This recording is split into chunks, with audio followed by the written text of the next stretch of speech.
Now, one thing is absolutely certain is that we know that Disney is completely banking on the Ahsoka series to be the home run, quote-unquote, for Disney Plus Star Wars, and to really turn things around, to boost the momentum again, and to really kickstart that momentum for Star Wars as a whole.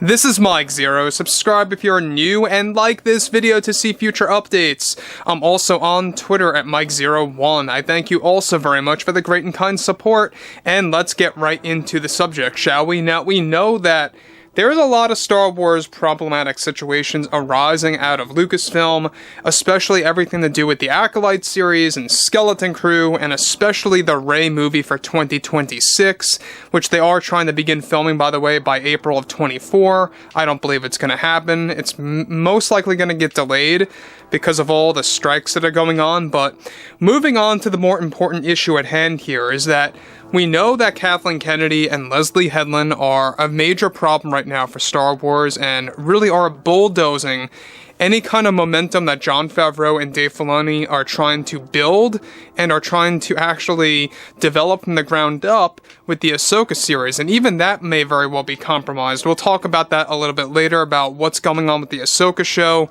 and everything involved with that. Now, we know on top of this that everything related to Leslye Headland has been nothing but pure poison for Star Wars. We all know this. We have seen this coming for years now, ever since the Acolyte was announced, and it's not looking good for exactly what she's about to do with not just the Acolyte, but also the Acolyte spin-off and how it's going to bleed into the Rey movie. Let's discuss. Now, with Disney and Lucasfilm focused on Ahsoka being the true home run for Disney Plus, they are also facing huge issues with the Acolyte show and its spin-off that was greenlit some weeks ago. One major development surrounding the Acolyte and its connection to the spin-off series by Leslye Headland is that actress Brie Larson and her cameo planned for the Acolyte show that they want to film during reshoots by this November if the writer's strike lifts, as well as SAG.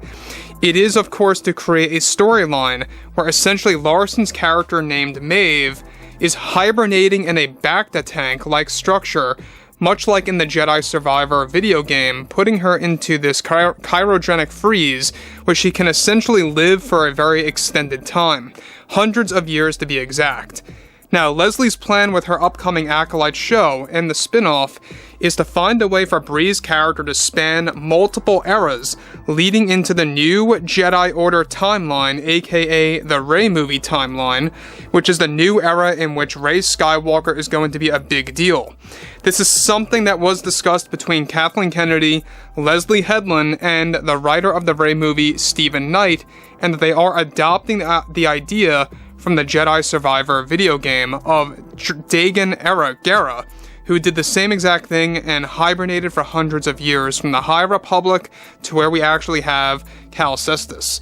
Now, let me just say one thing about this. The real issue at hand with this that I think is really concerning is that Leslye Headland is not only finding a way to make a cameo for Brie's character in the Acolyte show, but she's also getting a spin-off series that's going to focus on the backstory and the origin story of Maeve, but they are also finding this technique to actually have the character of Maeve to go into this hibernation inside of a bacta tank that's going to allow her to live for hundreds of years, bleeding into the new Jedi Order era, which, by the way, takes place after the events of the Rise of Skywalker, roughly 15 years after the Rise of Skywalker era. We're talking hundreds of years from the High Republic, throughout the prequels, throughout the original trilogy, and the sequel trilogy, mind you, and the gap in between those trilogies. It's a very long time to have a character like Maeve to survive through all of that during hibernation.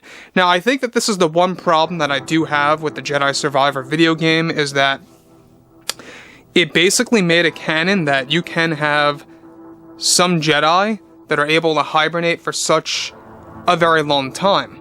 And that's the problem with this, is that Leslye Headland, Kathleen Kennedy, and Stephen Knight are embracing this idea to find a way for Brie Larson to make her way onto the big screen in a Star Wars movie in the form of a cameo, as well as in the Acolyte series and its spin-off show. Now, I've said this several times. I think that Brie Larson is just box office poison. She's horrible when it comes to Captain Marvel. She's just as insufferable as Phoebe Waller-Bridge. And look, I mean, I just don't think that she's fit for Star Wars. I don't think she's fit for Marvel. We all know that the Marvel cast, the Avengers cast, really never welcomed her on set. They didn't like her on set. She was very problematic. We talked about that months ago. But this I think is really going the extra mile, and not in a positive way. This is going the other direction, where Leslie Headland will stop at nothing to really make this new character, dubbed as the true chosen one, that is the lost prophecy. We'll talk about that in a second. That's going to be the true chosen one over Anakin Skywalker, and how she wants her to hibernate and span multiple eras of Star Wars. This is where it gets a little ridiculous, because not only are they truly trying to make her the true chosen one in the Star Wars franchise, but they're also trying to make her this Jedi god. We talked about this.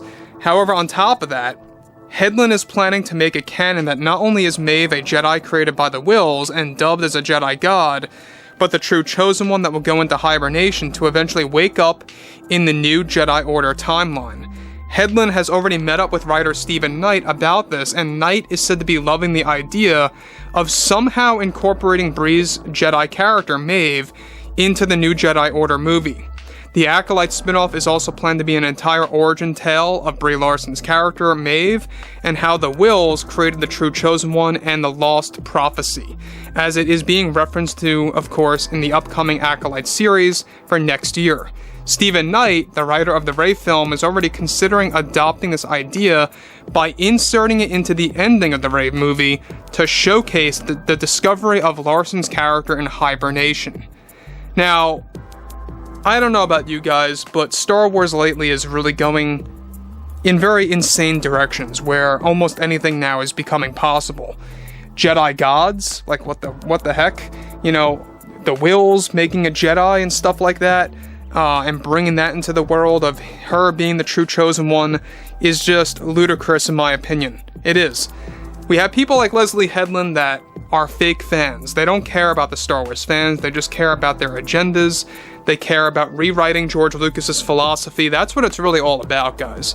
That's what it's really all about when it comes to Kathy Kennedy, Leslie Headland. I mean, she already technically did make Rey the new chosen one by defeating the Sith, aka Palpatine, at the very end of episode 9. So, like I say, guys, it's a very interesting turn of events, because they're stopping at nothing to erasing George Lucas's work, his life's work that he started back in 1977, and how that just is not working at all for us, for the fans, and for everyone awaiting good quality driven Star Wars material. So this is pretty much, showcasing that they really do not care.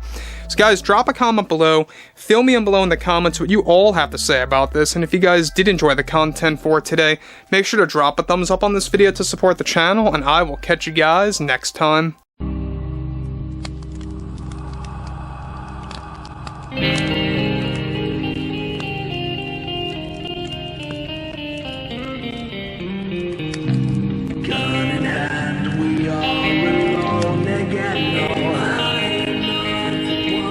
From night to moon we hear